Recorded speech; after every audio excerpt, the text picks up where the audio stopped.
El mundo está envuelto en un grande conflicto. La Biblia llama a esto un conflicto cósmico. ¿Sabes dónde se originó la primera guerra del universo? No fue con ningún país. La primera guerra fue en el cielo. ¿En qué momento? Isaías capítulo 14, versículo 12 dice: ¿Cómo caíste del cielo, oh lucero hijo de la mañana? Derribado fuiste a la tierra, tú que eras tan poderoso. El conflicto comenzó en el cielo y luego se trasladó a la tierra. Dios no creó a Satanás. Dios creó un ángel de luz. Un ángel, así como el ser humano, tenía libertad para adorar a Dios o para rebelarse contra Dios. Dios sabía del riesgo que estaba corriendo al crear seres libres, pero prefirió crear seres libres a que crear robots o máquinas que le puedan servir sin que sientan amor.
Ese conflicto que inició en el cielo lo encontramos en el libro de Apocalipsis capítulo 12, a partir del versículo 7 en adelante, que se trasladó a la tierra. ¿Por qué? Porque según Apocalipsis 12, 7, dice que en el cielo se levantó una guerra entre Cristo y sus ángeles y Satanás y sus ángeles. En esa rebelión, él se convierte en el mayor poder opositor contra Dios.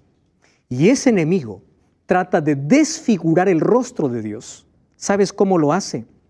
Culpando todo lo que ocurre en este mundo. Todo lo malo, toda la tragedia, todas las cosas terribles que acontecen. El ser humano termina culpando a Dios, cuando detrás de esto hay un enemigo que trata de desfigurar el amor de Dios. Ahora, Cristo murió por el ser humano. Venció a ese enemigo en una cruz y le devolvió aquel dominio que Adán y Eva perdieron. Sin embargo, este conflicto continuará. ¿Sabes cuándo tendrá su final? Cuando Cristo venga para poner punto final a la historia de este mundo. Bienvenido. Gracias por estar aquí acompañándonos y gracias también a nuestros amigos que están aquí con nosotros ahora estudiando en esta temporada el libro de Daniel. Nuestro tema de hoy es dos poderes en conflicto. Todos nosotros hemos experimentado esa lucha, ese conflicto en nuestra propia vida. Pablo lo describió así: quiero hacer lo bueno, pero no puedo. Cada vez que quiero hacer el bien, termino haciendo el mal. ¿Acaso ese conflicto no se vive en nuestro corazón? Claro que se vive. Dios no creó al diablo. Él se convirtió en enemigo de Dios porque usó mal su libertad. Como nosotros, si usamos mal nuestra libertad, podemos unir nuestro destino con ese poder. Una persona me dijo lo siguiente: pastor, ¿qué le costaba a Dios destruir al diablo y se acabó el asunto? Porque eso sería lo más práctico. Él no tendría que morir, el ser humano no tendría que pecar, todos felices, todos contentos, se acabó todo. ¿Le costó algo a Dios? Claro que no le costó. Pero recuerden que Dios no solo creó el mundo, Dios es el creador de todo el universo. Si Dios hubiese destruido al diablo cuando éste pecó, entonces todo el universo le hubiese servido a Dios por terror y no por amor. Es decir, nadie podría usar su libertad. Ahora, ¿por qué para Dios hubiese sido fácil destruir al enemigo y decir aquí se acabó la historia? Sin embargo, los otros seres que Dios creó, jamás entenderían por qué ocurrió esa destrucción. Además, Dios tomó una decisión. La decisión fue de que el pecado se revele por sí solo. Y es por eso que existen tanta tragedia, tanto dolor, como consecuencia del pecado. El universo está a la expectativa de lo que acontece en nuestro mundo. Entonces ellos saben a dónde condujo el pecado. Gracias a Dios que hay esperanza de que la historia de este conflicto va a terminar y ya sabemos quién es el ganador. Todo lo que tenemos que hacer es formar parte de las filas de este ganador, que es Cristo. El conflicto es real. De ese conflicto hablaremos hoy. Ustedes recuerdan que el pueblo de Israel, o el pueblo de Dios, tuvo 3 grandes reyes. El primer rey fue elegido por Dios mismo, se llamó Saúl. Luego de Saúl vino David. Y luego de David, el tercer rey más sabio de toda la historia se llamó Salomón. Salomón, según el libro de Reyes, dice que compuso más de 3,000 proverbios y 5,000 cantares. Y no existió otro ser sobre la tierra como Salomón en sabiduría. Estamos hablando con excepción de Cristo cuando vino a esta tierra. Sin embargo, cuando Salomón murió, ¿quién iba a gobernar el pueblo? Su hijo. ¿Cómo se llamaba su hijo? Roboam. Ahora les cuento un poquito la historia. Esta historia está en Segunda de Crónicas o Segunda de Reyes capítulo 10, o Segunda de Crónicas 10 también. Allí dice que cuando Roboam, o cuando el pueblo se reunió para poder coronar a Roboam como rey, vinieron para pedirle para hacerle un pedido. Por favor, le dice, tu padre fue muy duro con nosotros. ¿Tú crees que puedes ayudarnos un poco? Y él le dice, vengan luego de 3 días. El pueblo se va. Roboam se va a pedir consejo de los ancianos y le dice, mira, tienes que llevarte bien con el pueblo. A veces es bueno escuchar la voz del pueblo. Y está bien, tu padre fue muy duro. Bueno, luego se fue a pedir consejo de los más jóvenes y los jóvenes le dijeron, ¿qué? ¿Te vas a dejar dominar por el pueblo? Tú dile al pueblo así, miren, si mi padre fue malo, yo voy a ser 10 veces más que él. Yo voy a ser más duro que él. Entonces, allí vino el pueblo después de 3 días. ¿Y qué cosa ocurrió? Allí Roboam escuchó no la voz de los ancianos, sino la voz de los más jóvenes.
Cuán importante es escuchar consejos de aquellos que tienen más experiencia, ¿verdad?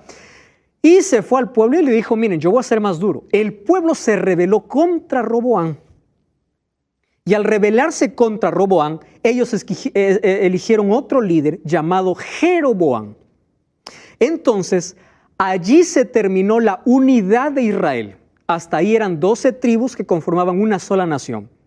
Con Roboam ocurre una división. Entonces, se divide Israel norte y sur. En el norte estaba Samaria, que era la capital, y en el sur estaba Jerusalén, que era la capital. 10 tribus fueron con ¿quién? Con Jeroboam, y 2 tribus fueron con Roboam. Ahí ocurre la separación de este pueblo llamado Israel. Daniel capítulo 1, versículo 1, nos habla lo que ocurrió con el reino del sur. ¿Correcto? Vamos entonces al libro de Daniel, capítulo 1, versículo 1. Dice así: en el tercer año del reinado de Joacim, ¿de dónde era rey Joacim? De Judá. Vino Nabucodonosor, rey de Babilonia, a Jerusalén y la sitió. Vamos a quedar solamente hasta ahí. ¿Está bien? Muy bien. Daniel capítulo 1 comienza el libro con un conflicto. ¿Recuerdan ustedes, en el capítulo anterior vimos de que el tema principal en el libro de Daniel, ¿qué cosa era? Conflicto. Comienza el libro con una guerra. Una guerra aparente entre dos países, una guerra entre dos reyes, pero este conflicto va más allá de una guerra de ese momento. Este conflicto representaba el conflicto cósmico, el conflicto universal. Si ustedes se dan cuenta, aquí hay una guerra entre Joacim y Nabucodonosor, entre Babilonia y Jerusalén. Ahora, ¿quién estaba de parte de Jerusalén? Dios. ¿Quién estaba de parte de Babilonia? Babilonia es conocida como una nación que se rebela contra Dios. Aquí hay una lucha de dos reyes, de dos poderes, de dos dioses. No es una simple lucha, no es una simple batalla. Ahora, fíjense una cosa. Este conflicto que nos lleva a pensar que es un conflicto universal, tiene algunos elementos muy importantes. Entonces aquí no es solo un conflicto entre Jerusalén y Babilonia, sino entre el gran Jehová o Elohim y el gran Dios de Babilonia. Babilonia tenía más de 1500 dioses en su panteón babilónico. El dios principal de Nabucodonosor se llamaba Bel-Marduk. Solo que para contabilizar todos sus dioses, ¿saben cómo lo contabilizaban? Como 666. El número 666 comienza contabilizando los dioses de Babilonia.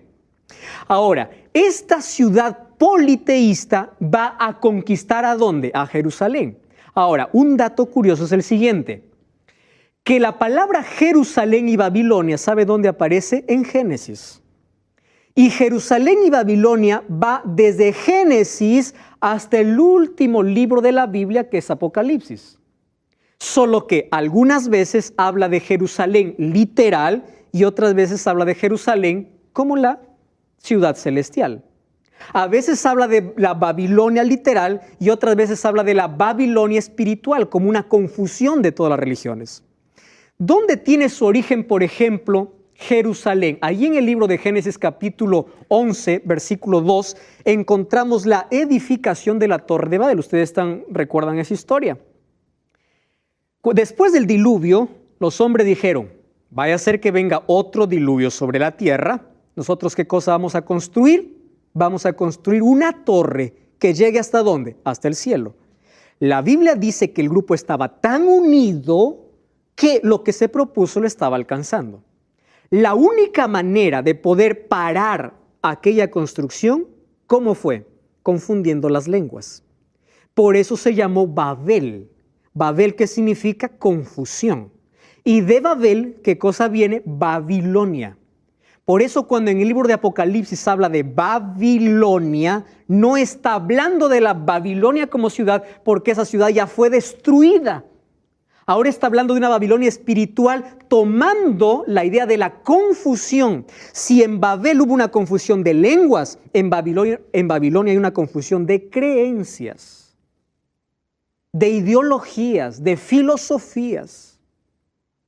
Ahora, Jerusalén también aparece en Génesis capítulo 14, versículo 18, cuando ahí aparece el rey de Salem, representando a Jerusalén. Entonces, Jerusalén y Babilonia, más allá de ser unas ciudades geográficas, literales, está representando una lucha entre dos poderes. ¿Entre quién? Entre Dios y Satanás.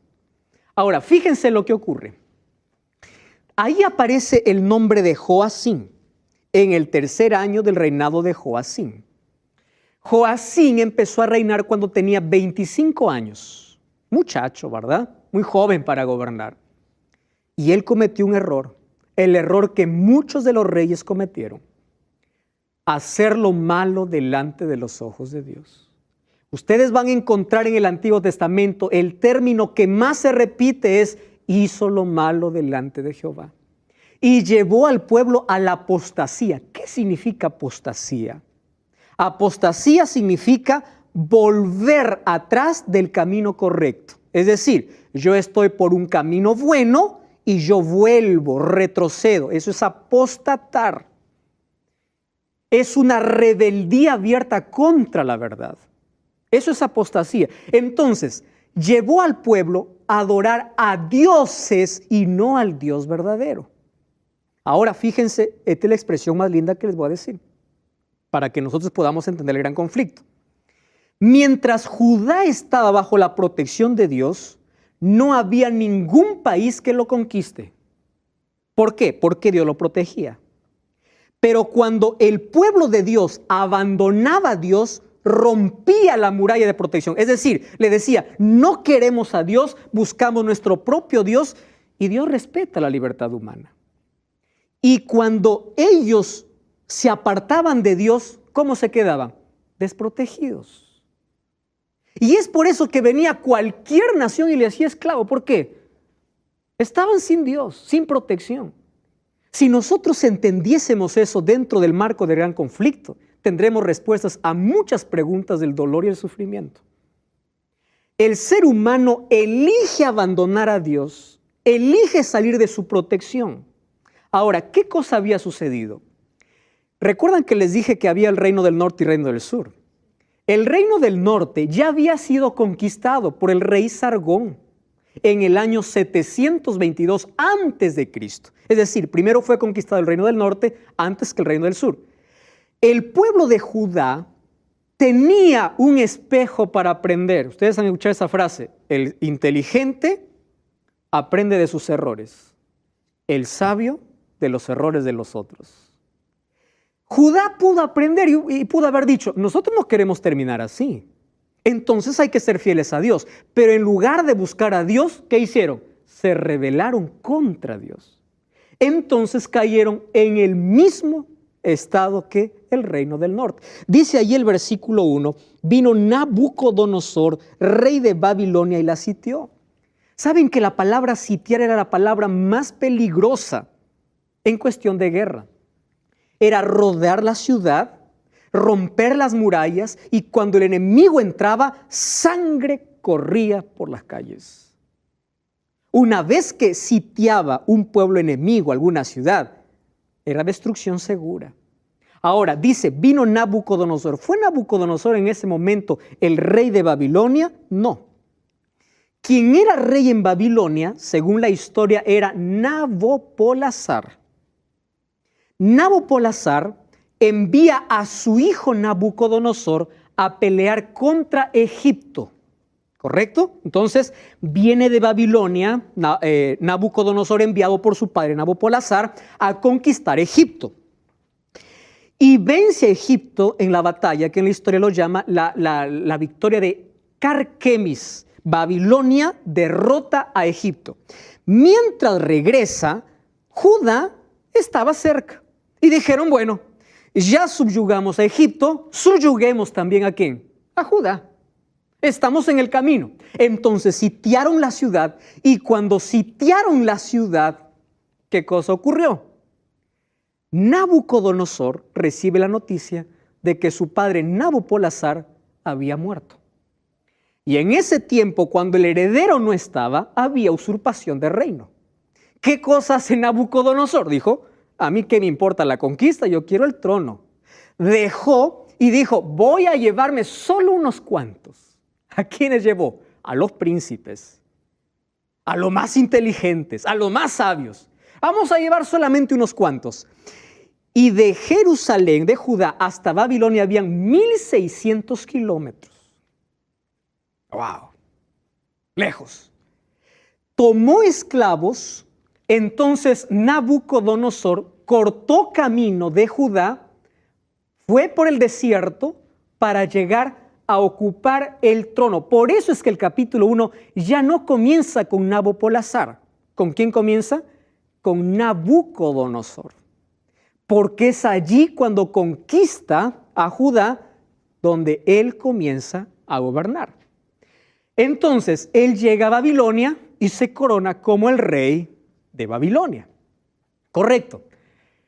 Allí hay una frase que nos llama la atención en el versículo 2. Miren lo que dice el versículo 2. Dios entregó en sus manos. ¡Wow!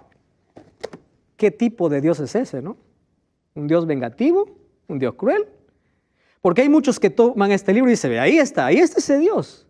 Dios le dice que los entregó. En otras palabras, tú no me obedeces, ya anda, sufre. ¿Eso será el concepto que dice aquí? Esperen un momento acá. Cuando dice la literatura hebrea, Dios entregó, en la literatura hebrea, los judíos tendían a pensar que todo lo que ocurre es porque Dios lo causa. Ahora escuchen lo siguiente. Dios no causó, Dios permitió. ¿Ustedes pueden comprender la diferencia entre causar y permitir? Causar es porque yo lo hago a propósito. Permitir es porque otro lo causa, pero yo permito. Cuando dice el Señor entregó, ¿qué está diciendo? Judá despreció a Dios y Dios los dejó. En otras palabras, ustedes están rebelando, no me quieren, está bien, yo respeto su decisión, me quedo de brazos cruzados y yo permito que ustedes puedan ser conquistados. Solo que detrás de todo eso que era malo ya para el pueblo de Dios, hubo dos cosas que Dios hizo. Y esto es lo que me gusta de Dios. Tú puedes ser maltratado por el mal, puedes estar desempleado, puedes haber perdido todo en la vida, pero detrás de toda esta tragedia Dios puede revertir y cambiar para bendición. ¿Y sabes cuál es la bendición? Dios permitió que el pueblo pueda ser esclavo. ¿Sabes por qué? Porque era la única manera como el pueblo entendía que necesitaba volver a Dios. Yo les pregunto, ¿a veces nosotros no aprendemos las mayores lecciones de la vida con el dolor? Sí. Entonces, y lo segundo, Dios permitió esa tragedia. ¿Saben también cómo lo revirtió esa situación difícil? Para que Babilonia pueda conocer quién es el Dios verdadero. Porque Babilonia era politeísta, no tenía conocimiento de ese Dios. Entonces, no todas las cosas malas que suceden en esta vida son realmente malas. Dios puede revertir situaciones, aun cuando sea causa de nuestra desobediencia. Ese es el Dios maravilloso que tenemos. Entonces dice que lo llevó y lo metió en la casa del tesoro de su Dios. La casa de su Dios se llamaba el gran templo Esagila. Ahí estaba su Dios Marduk. Es decir, Nabucodonosor se burló de Dios, trajo los vasos consagrados a Dios y los colocó allí donde, en su templo. ¿Qué cosa estaba diciendo? Mi Dios es más poderoso. ¿Es lo que está diciendo o no? Aquí hago lo que yo quiero, porque mi Dios venció a ese Dios. Entonces ahí viene la pregunta. ¿Aquí acaso ustedes no ven a un Dios derrotado? Quiero que imaginen conmigo. Daniel está siendo llevado encadenado. Llega allá a Babilonia. Y en Babilonia todos están celebrando, aplaudiendo, ahí están adorando a su Dios y decía, victoria, victoria, victoria. ¿Ganamos a quién? Al Dios de Israel. Nosotros ganamos. ¿No, ustedes no han visto que a veces parece que el mal triunfa sobre el bien? Victoria, hemos ganado. Yo imagino allí acercándose a Daniel, ¿dónde está tu Dios? ¿Y por qué tu Dios no les defendió? ¿Alguna vez a ustedes no les han hecho esa pregunta? Ah, ¿tú eres cristiano? ¿Por qué estás desempleado? ¿Por qué Dios, tu Dios, permitió que perdieses a tu hijo? ¿Alguna vez hicieron esa pregunta? ¿Dónde está tu Dios? Y aunque hay cosas que nosotros no entendamos en este grande conflicto, Daniel siguió siendo fiel a Dios aún en la tragedia. Aún en la desgracia, su corazón estaba con la firme convicción de que Dios estaba con él. ¿Y saben por qué? Porque Dios nunca prometió que en este mundo no sufriríamos. A veces hay muchas iglesias que venden un falso evangelio, que dicen, entrega tu vida a Cristo y los problemas se te acaban. ¿Quién te dice que los problemas en esta vida se te acaban cuando entregas tu vida a Cristo? La diferencia es que puedes enfrentar los problemas de una manera diferente, teniendo paz en el corazón. Eso es la diferencia. Jesús dijo, en el mundo tendréis aflicción. Entonces, el evangelio de Cristo es, yo estaré contigo en el dolor. Yo te prometo terminar el dolor, pero no significa que tú estás exento del dolor. El dolor un día va a tocar tu vida. Y aún en el dolor, tu deber es seguir siendo fiel a Dios. Estamos hablando acerca del primer capítulo del libro de Daniel. Un grande conflicto, una aparente derrota de Dios. El diablo va a cantar muchas victorias en este mundo, pero él sabe que la victoria final lo tiene Dios. Los hijos de Dios van a pasar por muchos problemas en este mundo. Van a llorar, van a perder. Los hijos de Dios también sufren, también mueren, también soportan tragedias. El amigo de Jesús era Lázaro y Lázaro murió. Los hijos de Dios pasan por dificultades. Nuestro deber es seguir confiando en ese Dios. ¿Por qué? Porque aunque parece que el mal está por encima del bien, vamos a comprender en esta historia que el final es diferente. Miren quién comienza cantando victoria, Babilonia, ¿verdad? Muy bien. Entonces, cuando llegó allí Daniel y sus amigos a Babilonia, Nabucodonosor los lleva con una intención. ¿Cuál es la intención de Nabucodonosor? Dijo, tráeme a los mejores muchachos. ¿Por qué quiere los mejores? Nabucodonosor aquí representa el diablo. El diablo usa las mejores mentes. El diablo está detrás de las personas más esforzadas, más brillantes, porque ellos tienen influencia para arrastrar a los demás. Entonces el diablo dice, o aquí Nabucodonosor dice, tráeme, yo les voy a educar a mi gusto y luego yo les voy a enviar a su pueblo a gobernar en nombre de Babilonia. Así hacían antiguamente los reyes que conquistaban. Llevaban un grupo de personas que influencian, los cambiaban su mentalidad y los regresaban para gobernar en nombre del conquistador. Ahora, miren lo que ofrece. Nabucodonosor tiene un plan y dentro de su plan está que estos tres muchachos y Daniel tengan una nueva alimentación, una nueva educación y una nueva identificación. Si ustedes se dan cuenta, estas tres cosas afectan las tres áreas del ser humano. Cuando hablamos de alimentación, ¿qué cosa está afectando? El área física. Cuando hablamos de educación, el área mental. Y cuando hablamos de identificación, el área espiritual. Quiero que presten atención. La religión va más allá de decir voy a una iglesia. Religión también está en la mesa. La religión también me tiene que llevar a un cambio de hábitos saludables. Porque aquel que es cristiano tiene que comprender que su cuerpo es templo del Espíritu Santo y no puede comer todo lo que este mundo ofrece.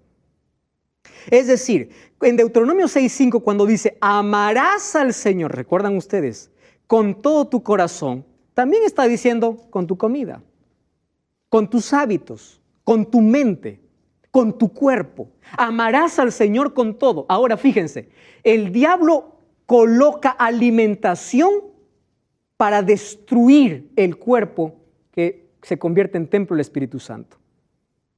Alimentación dañina. El diablo coloca educación a través de las películas de Hollywood. ¿Qué cosa nos enseña Hollywood? Violencia, sexo desenfrenado, inmoralidad. Pocas son aquellas que traen un mensaje. Todas están envueltas de espiritismo. ¿Qué cosa enseña la música que escuchamos? ¿Qué cosa? ¿A dónde nos lleva? Esa es la manera como el diablo quiere educar la mente. ¿A dónde nos lleva la identificación, la espiritualidad? ¿Qué tipo de espiritualidad tenemos? Ahora, el diablo está interesado en arruinar nuestra vida por completo, físicamente, mentalmente y espiritualmente. Es por eso que Nabucodonosor primero quiere cambiar su educación. Miren lo que dice el versículo 3, 1:3. Dice así. Entonces, versículo 3, o versículo 4, dice, muchachos en quien haya buen parecer, ¿verdad? Instruidos en toda sabiduría, sabios de ciencia, de buen entendimiento, para que estén en el palacio del rey, para que les enseñara. ¿Qué cosa estaba brindando Nabucodonosor? Educación. Ojo con lo que voy a decir ahora. Dios está interesado tanto en el desarrollo del ser humano. Su desarrollo profesional es parte del plan de Dios. Es decir, aquí no estamos yendo en contra de la educación. Aquí estamos tomando a Nabucodonosor como ejemplo porque la educación que le dio a Daniel no estaba bajo principios divinos. ¿Saben qué tipo de educación dio a Daniel? Por ejemplo, 3 cosas eran las materias que Daniel tenía que llevar. Número 1, la técnica en literatura y escritura babilónica. El sumerio era la escritura en cuneiforme. El babilonio era el lenguaje de Babilonia. Y cuando hablamos del arameo, era el lenguaje internacional. Hasta aquí todo bien, ¿verdad? Todo bien. Dentro de la currícula, aprender nuevos idiomas, genial, extraordinario. Ahora, tenía que llevar clases de astronomía. No estamos hablando de gastronomía, astronomía. ¿Qué tenía que ver? Predicciones de eclipses con precisión. Hasta aquí también hay muchas cosas que son previsibles y es bueno estudiarlas correcto. Y miren su tercer cluso de Daniel, técnicas mágicas, porque de allí salían expertos en adivinación. Y no vamos a quitar el derecho a Babilonia, que los babilonios fueron los primeros en dar nombres a las constelaciones. Entonces, muchos de los signos zodiacales que hoy existen, ¿dónde comenzaron? Allí en Babilonia. A ver, díganme si esto viene de Dios. Comenzó en Babilonia. Ahora, ellos fueron los que iniciaron, ellos eran expertos en astrología. Eso era parte de la currícula. Entonces, la mentalidad de Nabucodonosor era, yo voy a cambiar, ¿qué Biblia, qué valores, qué profetas? Yo quiero decirle que quien conduce el mundo son las estrellas, no es Dios, porque eso es lo que te dice la astrología. Tú, querido, querida, que vas todos los días ahí al kiosco de la esquina para comprar un diario, para ver cuál es tu signo. Tú estás confiando más en la creación que en el creador. Confías más en una estrella, lo que te diga una constelación o un signo, en lugar de colocar tu vida en las manos de Dios. Mucha gente está envuelta en esto. Esto es educación. Ahora, ¿qué más? No solamente dijo, le voy a dar una educación diferente. Le voy a dar un nombre diferente. Versículo 6. Miren lo que dice la Biblia. Entre ellos estaba Daniel, Ananías, Misael, Azarías. A estos el jefe de los eunucos puso nombres. A Daniel, ¿qué cosa? Belsasar. A Ananías, Sadrac. A Misael, Mesac. Y a Azarías, Abednego. Correcto, genial. ¿Qué significaba Daniel? Dios es mi juez. Ahora le cambia por nombre. De nombre, ¿cómo se llama? Belsasar. ¿Qué significa Belsasar? Bel protege al rey. ¿Quién era Bel? ¿Recuerdan de Bel Marduk? El dios de Nabucodonosor. ¿Qué le está diciendo a Daniel? Olvídate de tu Dios. Mira, tu Dios está derrotado. Olvídate de tus principios y de tus creencias. Ahora tú vas a tener un nombre que no te recuerde más a Dios, sino que te recuerde a ¿quién? A mis dioses. Ananías, el Señor es bondadoso. Ahora cambia para Sadrac, que significa mandato de Aku. Aku era el dios de la luna. Misael significa ¿quién como Dios? Ahora cambia a Mesac, siervo de la diosa Sheba. Azarías, el Señor es mi ayudador, cambia para Abednego, significa siervo de Nebo, Dios de la sabiduría. ¿Qué les está cambiando? Quiero que se olviden de su Dios y que ahora empiecen a adorar mis dioses. Esa es la manera como el diablo trabaja. Colocando en nuestra mente tantas cosas para alejarnos y hacernos olvidar de quiénes somos. Cuando uno se olvida de dónde viene, no tiene un propósito en la vida, porque no tiene origen y no tiene destino. Es por eso que viene la teoría de la evolución. Si tú vienes de la nada, tu destino es la nada. ¿A dónde estás yendo? Es vacío. Ahora fíjense, versículo 5 dice así la Biblia. Entonces, primero era educación, Segundo, nombre. Y tercero, versículo 5. Le señaló el rey una porción diaria de la comida del rey y del vino que él bebía, y los educó por ¿cuántos años? 3 años. Presten atención acá. Quiero que imaginen conmigo a Daniel entrando a un salón enorme. Hay música de fondo, hay mujeres bailando y una mesa con un buffet exquisito. Ahí hay todo tipo de jamón.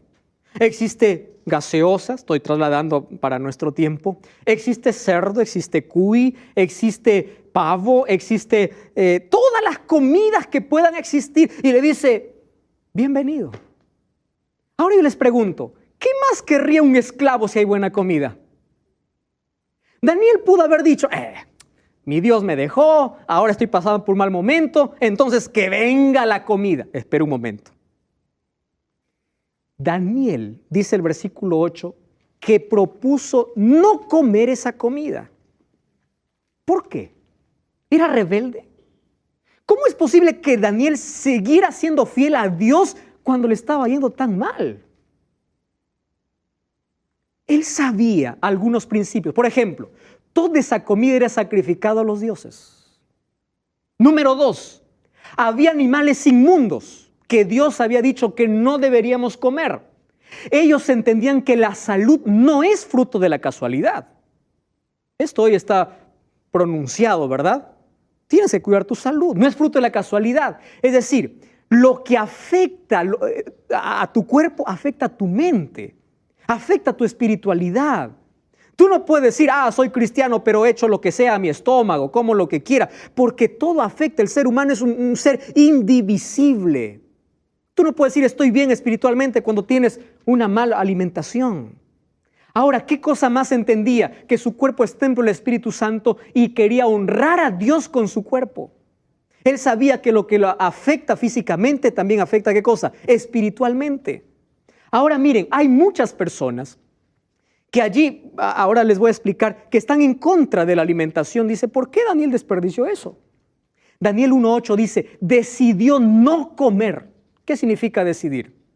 Eso es lo que nos hace seres inteligentes, diferente a todas las demás animales o diferente a los animales. La capacidad de decidir y elegir qué es lo mejor para nosotros. Decidió. La palabra decisión es la palabra clave. Si Daniel no hubiese decidido ser fiel a Dios, no tuviéramos el libro de Daniel. Dios no se hubiese revelado. Aquí comienza la fidelidad. Él allí comprendió. Ahora, Daniel entendió 3 cosas. En la Biblia, querido, existen 3 tipos de alimento. Recomendado, permitido y prohibido. Ahora les voy a mostrar bíblicamente. El recomendado es Génesis 1:29. ¿Qué cosa dice? Yo les he dado todo verde para comer, ¿verdad? Frutas, verduras, legumbres, eso es para comer. Eso es el recomendado. ¿Quién lo recomienda? Dios. El permitido son algunas carnes, no todas. El prohibido es aquello que Dios dijo no. ¿Dónde está lo permitido y lo prohibido? En Levíticos capítulo 11. Una persona me dijo así, pastor, esas son leyes levíticas. ¿Por qué hoy yo me puedo privar de comer cerdo? A pesar de que hoy la Organización Mundial de la Salud ya sacó, ¿verdad?, un artículo sobre 10 o 12 razones para no comer más cerdo. ¿Por qué yo no puedo comer otras cosas? ¿Acaso ustedes se acuerdan de una visión que tuvo Pedro? Cuando Dios le dice, Pedro, levántate y come, y ahí había todo tipo de animal inmundo. Dice, ahí acabó. Quiere decir que los animales inmundos eran para los judíos. Espera un momento. La visión que recibe Pedro no está hablando de una alimentación. Está hablando de que él llamaba inmundo a los gentiles. Y eso está en Hechos capítulo 10. Tienes que leer todo el capítulo. Es decir, Dios separó el alimento permitido, prohibido y recomendado. Tú eliges. Ahora, fíjate una cosa. ¿Por qué Levítico 11 sigue siendo el capítulo y el libro donde hasta ahora es vigente para hacer la distinción entre limpio y inmundo? ¿Sabes por qué? Porque la inmundicia es permanente. Quiero que entiendas algo. Dios llamó inmundo no en Levítico. ¿Sabes cuándo llamó inmundo? En el tiempo de Noé. ¿Te acuerdas cuando hizo el arca? ¿Qué cosa le dijo Dios? de los animales limpios, ¿quién está llamando inmundo y limpio? Dios. ¿Comprendes esto? Esto no tiene que ver con el judío, porque es Dios quien determina qué es limpio y qué es inmundo. Número 2, fue Dios quien lo llamó inmundo en Deuteronomio 14:3. Ahora, no, pastor, es que con una oración se limpia la comida. Vamos a Job, vamos a leer ese texto, ¿les parece? Job capítulo 14, versículo 4. Miren lo que dice Job 14:4. Dice así: ¿quién hará puro a lo inmundo? Y la respuesta es una: nadie. Es simple el texto. ¿Quién convertirá a lo que Dios hizo inmundo? ¿Quién dirá que eso es puro? Nadie. Ahora algunos dicen, no, eso formó parte de las leyes levíticas. Espera un momento. La alimentación no era nada tipológico. ¿Qué quiere decir? Aquel sistema de sacrificios acabó en la cruz porque los sacrificios señalaban a Cristo, pero la comida no señalaba a Cristo. ¿Con qué tenía que ver la comida? Con que tu cuerpo es el templo del Espíritu Santo. Eso dice 1 Corintios 6:19. ¿Saben? Daniel decidió ser fiel a Dios. Y él pudo haber aplicado este término de ética situacional. ¿Qué significa la ética situacional? Que la situación determina mi conducta. Es decir,